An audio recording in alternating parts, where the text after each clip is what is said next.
आप देख रहे हैं डे एंड नाइट न्यूज, निष्पक्ष और निडर।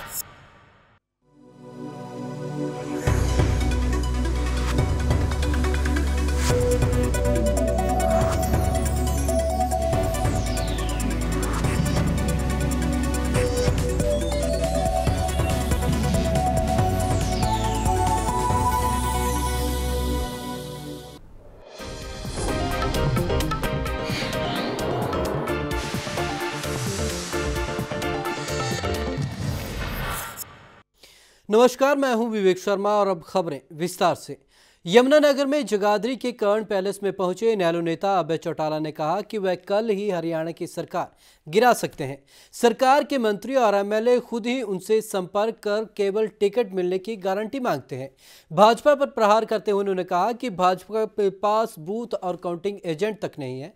कई लोग तो ऐसे भी चुनाव जीते हैं जो 4 कदम नहीं चल सकते और 2 शब्द नहीं बोल सकते।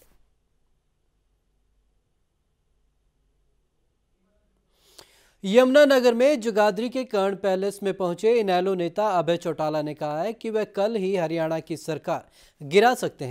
सरकार के मंत्री और एमएलए खुद ही उनसे संपर्क कर केवल टिकट मिलने की गारंटी मांगते हैं। भाजपा पर प्रहार करते हुए उन्होंने कहा कि भाजपा के पास बूथ और काउंटिंग एजेंट तक नहीं है। कई लोग तो ऐसे भी हैं चुनाव जीते हैं जो 4 कदम नहीं चल सकते और 2 शब्द नहीं बोल सकते।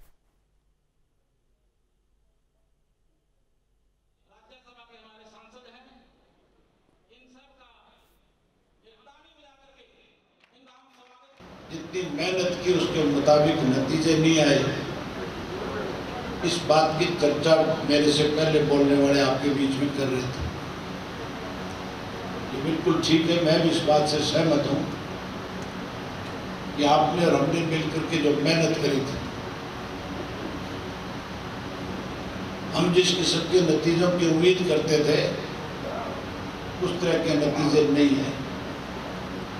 लेकिन आपको सुनकर के हैरानी होगी, ऐसे लोग चुनाव जीत करके गए जिनका राजनीति से कोई संबंध नहीं, जिनका आप लोगों से कोई मेल जोल नहीं, कोई दूर का रिश्ता नहीं, जो ना कभी आपके बीच में आए और ना उन्होंने कभी आपके लिए कोई लड़ाई लड़ी। एक तरफ राहुल गांधी था, दूसरी तरफ नरेंद्र मोदी थे। राहुल गांधी ने पिछले 10 साल में जो रोजाना टेलीविजन में दिखते थे, जिस तरह की बचकाना हरकतें वो टेलीविजन पे किया करते थे, उससे लोगों को लगा कि अगर कहीं बंदर के हाथ में उस तरह दे दिया ये सारे देश की नाक काट ले। अंबाला में इनेलो के युवा नेता और सिरसा से नवनिर्वाचित सांसद दुष्यंत चौटाला कार्यकर्ताओं ने अभिनंदन किया। इस मौके पर अभय चौटाला और पार्टी प्रदेश अध्यक्ष अशोक अरोड़ा भी मौजूद रहे। इस दौरान इनेलो नेताओं ने कांग्रेस पर जमकर वार किए और आने वाले विधानसभा चुनावों में जीत का दावा किया। अंबाला में इनेलो पार्टी के कार्यकर्ताओं ने हिसार से जीते युवा सांसद दुष्यंत चौटाला का जोरदार अभिनंदन किया। अभिनंदन समारोह में लोगों की भारी भीड़ देखने को मिली और कार्यकर्ताओं ने काफी गर्मजोशी के साथ युवा सांसद का स्वागत किया। दुष्यंत अपनी जीत के बाद पहली बार अंबाला पहुंचे थे। इस मौके पर उनके साथ अभय चौटाला और प्रदेश अध्यक्ष अशोक अरोड़ा भी मौजूद थे। मीडिया से बात करते हुए दुष्यंत चौटाला ने कांग्रेस प्रदेश अध्यक्ष अशोक तंवर और कुलदीप बिश्नोई पर एक बार फिर निशाना साधा। उन्होंने कहा कि अशोक तंवर जहां अपनी हार को स्वीकार नहीं कर पा रहे हैं, तो वहीं कुलदीप बिश्नोई अपनी हार से बौखलाकर अनाप शनाप बयानबाजी कर रहे हैं। गठबंधन पर जवाब देते हुए दुष्यंत ने कहा कि इनेलो ने 90 सीटों पर चुनाव लड़ने का फैसला किया है। कुलदीप बिश्नोई जी की बात आती है, मैं तो इतना बोलता हूँ, हार से बौखलाए हुए हैं। आज हरियाणा की जनता ने फैसला कर लिया कि अगली सरकार इंडियन नेशनल लोकदल की होगी और चौधरी ओम प्रकाश चौटाला इस प्रदेश के मुख्यमंत्री बनेंगे। मुख्यमंत्री की आप हालात आज ये देख लें कि उनके प्रदेश अध्यक्ष को सिरसा की जनता ने नकारने का काम किया और उसके बाद वो भी ऐसी अभद्र भाषा का उपयोग करने लगे। तो कहीं ना कहीं दोनों पार्टी अपनी हार से आज बड़े चिंतन में है और आगामी विधानसभा के लिए बड़ी अभद्र भाषा का उपयोग करना शुरुआत कर चुकी है। आने वाले चुनावों की जहाँ बात करते हैं, हमारी पार्टी ने साफ तौर पर एक फैसला ले लिया कि इंडियन नेशनल लोकदल सभी 90 विधानसभा पर चुनाव लड़ेगा। इस दौरान मंच पर बोलते हुए अभय चौटाला ने नरेंद्र मोदी का जमकर गुणगान किया और जनता के फैसले को सही करार दिया। उन्होंने कहा कि जनता ने एक फैसला तो ले लिया है, लेकिन दूसरा फैसला लेना अभी बाकी है, वो ये कि ओम प्रकाश चौटाला को हरियाणा प्रदेश का मुख्यमंत्री बनाएंगे। लोगों के दिमाग में थी कि प्रधानमंत्री मोदी को बनाएंगे और चीफ मिनिस्टर चौधरी ओम प्रकाश चौटाला।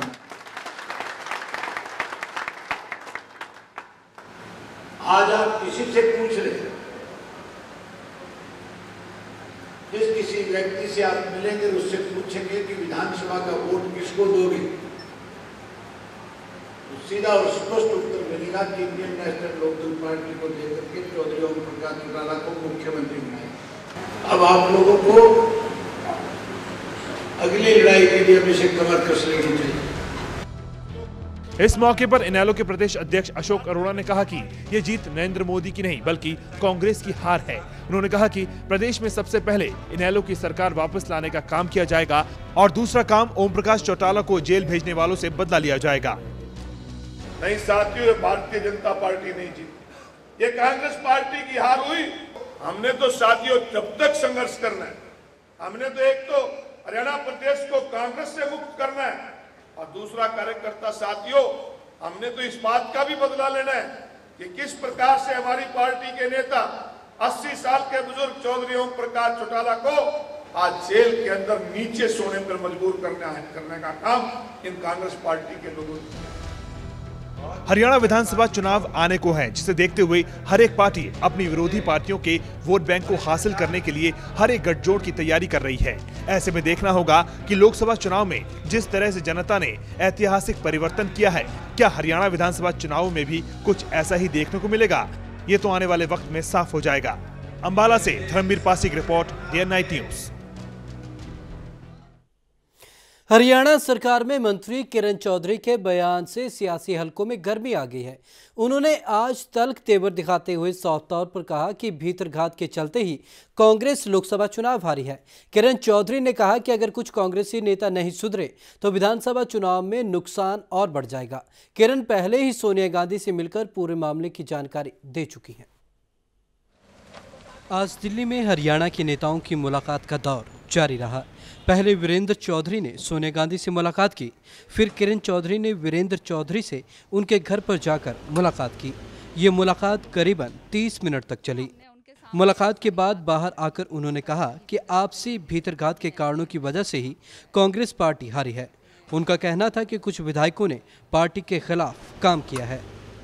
ने उनके सामने सारी बात अपनी रखी कि किस तरह से भीतरघात करी गई है, जिन जिन एमएलएज ने गलत काम किया है, जो कहते हैं अपने आप को कांग्रेस के कार्यकर्ता कहते हैं, और जो भीतरघात जिन्होंने करा है कि उनके खिलाफ कड़ी से कड़ी कार्रवाई करी जाए। साथ ही उन्होंने कहा कि पार्टी की हार की और भी बहुत सारी वजह रही है, लेकिन भीतरघात सबसे बड़ी वजह थी। किरण चौधरी ने कहा कि उन्होंने सोनिया गांधी और शकील अहमद से सारी बात कर ली है। अगर यही हालत रही तो विधानसभा चुनाव में पार्टी को उसका भारी नुकसान उठाना पड़ेगा। बहरहाल अब ये तो समय ही बताएगा कि पार्टी हाईकमान इस पर क्या फैसला लेगा। अपनी बात शकील अहमद जी के आगे, मैडम के आगे अपनी रखी है और कि बताया उनको कि हमारे हलके में क्या क्या कहाँ भीतरघात हुई, किस तरह से हुई और क्या क्या कारण थे, सारे के सारे मैं बता के आई हूँ। और मैंने ये भी कहा है कि अगर ये अनुशासन कार्रवाई इनके खिलाफ, इन लोगों के खिलाफ नहीं करी गई, आने वाले समय में और भी बुरे हाल होंगे। डे एंड नाइट न्यूज़ के लिए दिल्ली से राहुल शर्मा की रिपोर्ट। भारतीय जनता पार्टी ने कैसे ऐतिहासिक जीत हासिल की, इस मामले पर हमने भाजपा के नेता सत्यपाल जैन से बात की। इस दौरान उनका कहना था कि भाजपा को बहुमत मिलने का मुख्य कारण लोगों का मोदी पर विश्वास और कांग्रेस पार्टी का जनविरोधी निर्णय रहा है, जिसके चलते पार्टी को यह जीत हासिल हुई है। हमारे साथ मौजूद हैं भारतीय जनता पार्टी के वरिष्ठ नेता सत्यपाल जैन जी। आइए इनसे पूछते हैं बनने वाली सरकार और पार्टी के कुछ मुद्दों पर। सर, इस बार भारतीय जनता पार्टी को ऐतिहासिक जीत मिली है, क्या कहना चाहेंगे आप? क्या आपको लगता है कि लोग कांग्रेस के कुशासन से काफ़ी ज़्यादा नाराज़ थे या फिर ये मोदी का जादू था, क्या कहेंगे आप? देखिए, हिंदुस्तान की राजनीतिक इतिहास में, संसदीय लोकतंत्र में पिछले पूरे के पूरे 7 लोकसभा के चुनाव ऐसे हुए जिनमें किसी भी दल को बहुमत नहीं मिला था। और ये परंपरा 1989 से शुरू हुई। 89, 91, 96, 98, 99, 2004 और 2009 इन 7 लोकसभा चुनाव में किसी भी पार्टी को बहुमत नहीं मिला और भारत में संयुक्त सरकारें रही। देश की जनता को ऐसा लगा कि जो संयुक्त सरकारें हैं वो जनता से किए हुए सभी वायदे पूरे करने की स्थिति में नहीं होती हैं। स्वयं डॉक्टर मनमोहन सिंह जी कई बार कहते रहे कि मेरी धर्म जो एक कोलिशन का धर्म है उसके कारण से मैं कुछ निर्णय नहीं ले पा रहा हूँ। एक कारण ये था कि लोगों को लग रहा था कि इस बार जिसको भी बहुमत दें, स्पष्ट बहुमत दें, ताकि वो पूरे 5 साल स्थायी सरकार रह सके। दूसरा कारण ये था कि पिछले 10 वर्षों से जिस तरीके से कांग्रेस के नेतृत्व वाली यूपीए की सरकार जन विरोधी निर्णय ले रही थी, जिसके कारण से महंगाई बढ़ी, बेरोजगारी बढ़ी, भ्रष्टाचार बढ़ा और उस सब से ऊपर सत्ता में बैठे लोगों के अंदर अहंकार बढ़ गया था। उसके कारण से जनता दुखी थी, जनता उनको बदलना चाहती थी। और तीसरा कारण जो कि बहुत ही सकारात्मक है कि लोगों को जब ये लगा कि हम बहुमत भी देना चाहते हैं, हम इस सरकार को बदलना भी चाहते हैं और उसके साथ साथ एक ऐसा अच्छा विकल्प मिल गया श्री नरेंद्र मोदी जी के नेतृत्व में, जिसमें लोगों को विश्वास हो गया कि ये व्यक्ति और ये पार्टी देश को आगे लेकर जा सकती है। सर, मंत्रिमंडल के गठन को लेकर काफ़ी माथापच्ची चल रही है। आडवाणी जी और जोशी जी को लेकर कहा जा रहा है कि उनको सरकार की जगह पर संगठन में लाया जाएगा। कभी कहा जाता है कि उनको सरकार में लाया जा रहा है, क्या कहेंगे आप? देखिए, अभी तक सभी लोग संगठन में हैं। अब हमारी लंबे अरसे के बाद सरकार आ रही है और ये भी आवश्यक है और ये कोई हैरानी वाली बात नहीं है कि जो लोग पार्टी संगठन अब तक चलाते आ रहे थे वो सभी, उसमें से बहुत सारे लोग सरकार में जाएंगे, मंत्री बनेंगे। कुछ लोग जो पहले मंत्री बने थे वो हो सकता है संगठन में आना चाहें। आपने जिन हमारे 2 बहुत ही वरिष्ठ नेताओं का नाम लिया, श्री लाल कृष्ण आडवाणी जी और डॉक्टर मुरली मनोहर जोशी जी, ये दोनों हमारे पार्टी के बहुत ही वरिष्ठ नेता हैं। स्वयं प्रधानमंत्री श्री नरेंद्र मोदी जी ये बात कह चुके हैं कि इन दोनों ने मुझे चलना सिखाया है, मुझे आगे बढ़ने का पूरा मौका दिया है। इसलिए इनके संबंध में भी जो निर्णय होगा वो सभी सामूहिक रूप से बैठकर सभी प्रमुख नेता लेंगे। जैन जी, नवाज शरीफ को शपथ ग्रहण समारोह में बुलाने से कहां तक सहमत हैं आप? आपको क्या लगता है ये फैसला कितना सही था? क्योंकि अब जब पाकिस्तान से रिश्ते इतने मजबूत नहीं हैं, ऐसे में आपको लगता है कि ये जो द्विपक्षीय फोरम के रूप में भी इस मुद्दे को लिया जा सकता है? जितना उन्होंने आत्मविश्वास, जितना उन्होंने एक डिटर्मिनेशन जिसे हम बोलते हैं, एक जिज्ञासा और एक किस्म का निर्णय कि भी मैं देश के हित में किसी भी सीमा तक जाने को तैयार हूँ, वो निर्णय उन्होंने लिया। इसके अंदर जब उन्होंने निमंत्रण दिया, दोनों देशों में 2 तरह के भाव थे। कुछ लोग हमारे यहाँ कांग्रेस के लोगों ने इस बात की दबी ज़बान में निंदा भी की कि आपने क्यों बुलाया है, लेकिन उन्होंने बुलाकर बहुत सही निर्णय लिया। और मुझे इस बात की खुशी है और पार्टी को इस बात की खुशी है कि पाकिस्तान के प्रधानमंत्री नवाज शरीफ ने भी बहुत ही परिपक्व निर्णय लिया है। उन्होंने श्री नरेंद्र मोदी जी का ये न्योता स्वीकार करके एक जो नई पहल मोदी जी ने ली थी उसमें आगे हाथ बढ़ाने का जो काम किया है वो बहुत ही स्वागत योग्य है।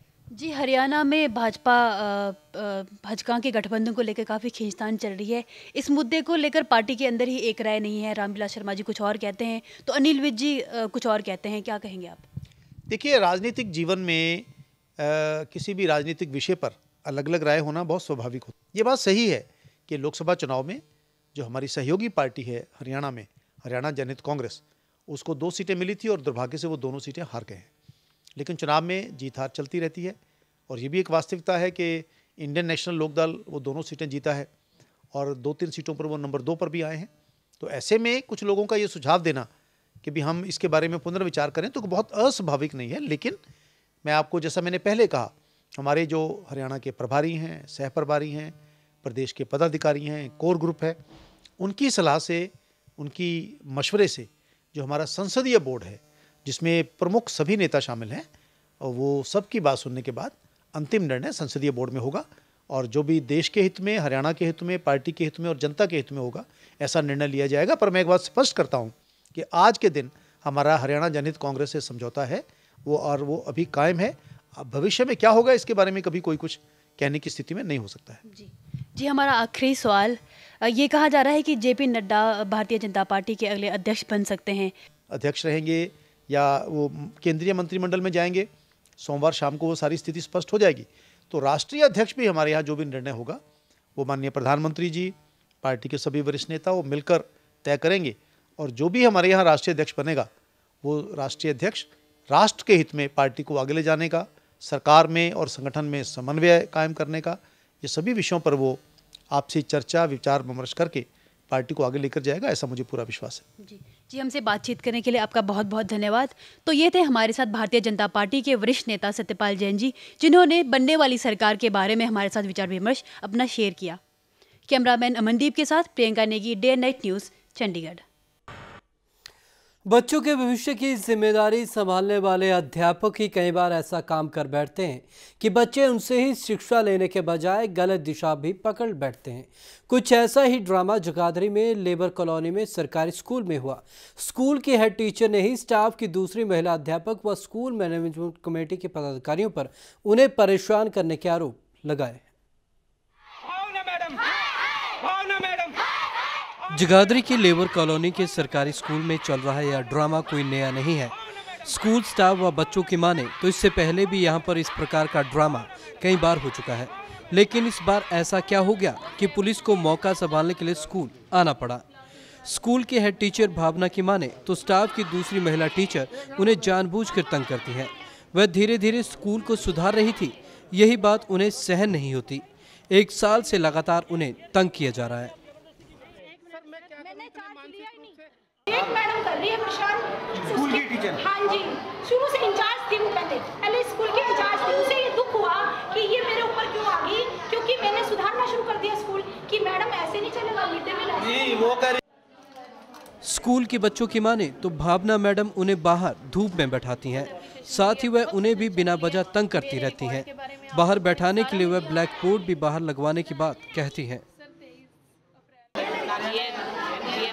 जब जी यहाँ जब नहीं रखा था समारोह ने मैडम को कहा, मैडम जी है यहाँ से ये बच्चे भी तो पढ़ेंगे। मैडम कह रही बच्चों को बाहर बैठा दो। मैंने कहा जी ब्लैक बोर्ड दिया। मैडम कह रही ब्लैक बोर्ड बनवा देंगे। ये बहुत दिन हो गया जी, बच्चे बाहर ही बैठे हैं जी। उधर सहयोगी महिला अध्यापिका किरण का कहना है कि हेड टीचर ने स्कूल मैनेजमेंट कमेटी की मीटिंग बुलाई थी, जिसके बारे में उन्हें बताया तक नहीं गया था। बच्चे आज भी बाहर धूप में बैठे हुए थे। पिछले 3 दिन से उन्हें टॉर्चर किया जा रहा था। एसएमसी की मीटिंग मैडम भावना ने बुलाई हुई थी, हमें इस बारे में कोई नॉलेज नहीं थी। हम अपनी क्लासेस में थे, बच्चे आज भी बाहर बैठे थे। तो इन्होंने आके उसके बाद का, वैसे तो अगर आप इन लोगों से पूछो ज़्यादा बेटर है। बीइंग अ स्कूल टीचर मैं आपको क्या बताऊं, हम 3 दिन से मेंटल टॉर्चर, 3 दिन से क्या जी। इस पूरे प्रकरण पर स्कूल मैनेजमेंट कमेटी के उप प्रधान चंद्र प्रकाश ने बताया कि हेड टीचर ने स्कूल में बुलाकर उनकी भी कई बार बेइज्जती की है। हमारी यहाँ बेइज्जती करी गई। किसने बेइज्जती करी? भावना मैडम ने की है हमारी। क्या वजह थी? पता नहीं जी सर, हमने तो उन्हें यही कहा कि जो 1 क्लास बाहर बैठती है, 3 क्लास अंदर 2 क्लास अंदर बैठती हैं, अगर उनको बारी बारी बैठाया जावे, एक बार 6ठी को बैठाया दिया जावे, एक बार 8वीं को बैठा दिया जावे, 7वीं क्लास नहीं ऐसा क्या जुर्म किया जो उसको ही बैठाया जावे। स्कूल के झगड़े की खबर पाकर मौके पर पहुंची पुलिस अधिकारी का कहना है कि उन्होंने हर पक्ष को सुना है। फिलहाल मामले की शिकायत दर्ज कर ली गई है, लेकिन हर पक्ष जिसमें बच्चे, किरण मैडम और भावना मैडम के अलावा स्कूल मैनेजमेंट कमेटी के लोगों से भी बात की जाएगी और उसके बाद ही कोई कार्रवाई की जाएगी। उस पर भी आरोप लगाया, जिसके घर वाले ना आके भी आपने मेरी मैडम से गलत आरोप लगाए। उसके बारे में मैंने कंप्लेंट लेके जांच करते हैं, जो भी होगा कार्रवाई जो बनेगी। बच्चे भी आरोप लगा रहे हैं कि जो है टीचर का व्यवहार सही नहीं। अब भावना मैडम के बारे कह रहे हैं, उनसे पूछ रहे हैं। तो क्या उस संबंध में जांच की जाएगी? बच्चों से भी पूछताछ करें? बच्चों से पूछताछ होगी, मैडम से भी होगी, भावना मैडम से भी होगी। यदि स्कूल में अध्यापक इस तरह के झगड़ों में व्यस्त हो जाएंगे तो बच्चों का भविष्य कहीं न कहीं प्रभावित जरूर होगा। डे एंड नाइट न्यूज़ के लिए जगाधरी से कुमार रमेश की रिपोर्ट। पंचकूला के बहुचर्चित ज्योति हत्याकांड मामले में शनिवार को पंचकूला कोर्ट में एएसआई जसवीर सिंह की गवाही हुई। गवाही के बाद क्रॉस एग्जामिनेशन भी हुआ। अदालत में मोबाइल रिकवरी पर बचाव के पक्ष में सवालों पर पुलिस फंसती नजर आई। बचाव पक्ष के वकील एएस सुखीजा ने बताया कि एएसआई जसवीर सिंह उनके कई सवालों के जवाब देने में नाकाम रहे। इस मामले में पिछली सुनवाई के दौरान एसीपी वीरेंद्र सांगवान को गवाही के लिए पेश होने का आदेश दिया गया था, लेकिन एसीपी सांगवान अदालत नहीं पहुंचे। अब 4 जून को एसीपी वीरेंद्र सांगवान की गवाही होगी। ज्योति हत्याकांड में हिमाचल के दून विधानसभा हलके के विधायक राम कुमार मुख्य आरोपी हैं।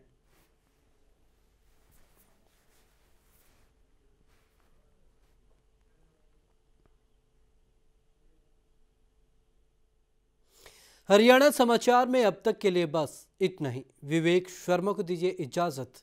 नमस्कार। खबरों की दुनिया में आइए, हमारे साथ कहीं भी और कभी भी जुड़िए। हम मिलेंगे फेसबुक पर, हम दिखेंगे यूट्यूब पर, हमें फॉलो कीजिए ट्विटर पर। खबरों के साथ बने रहिए रात दिन।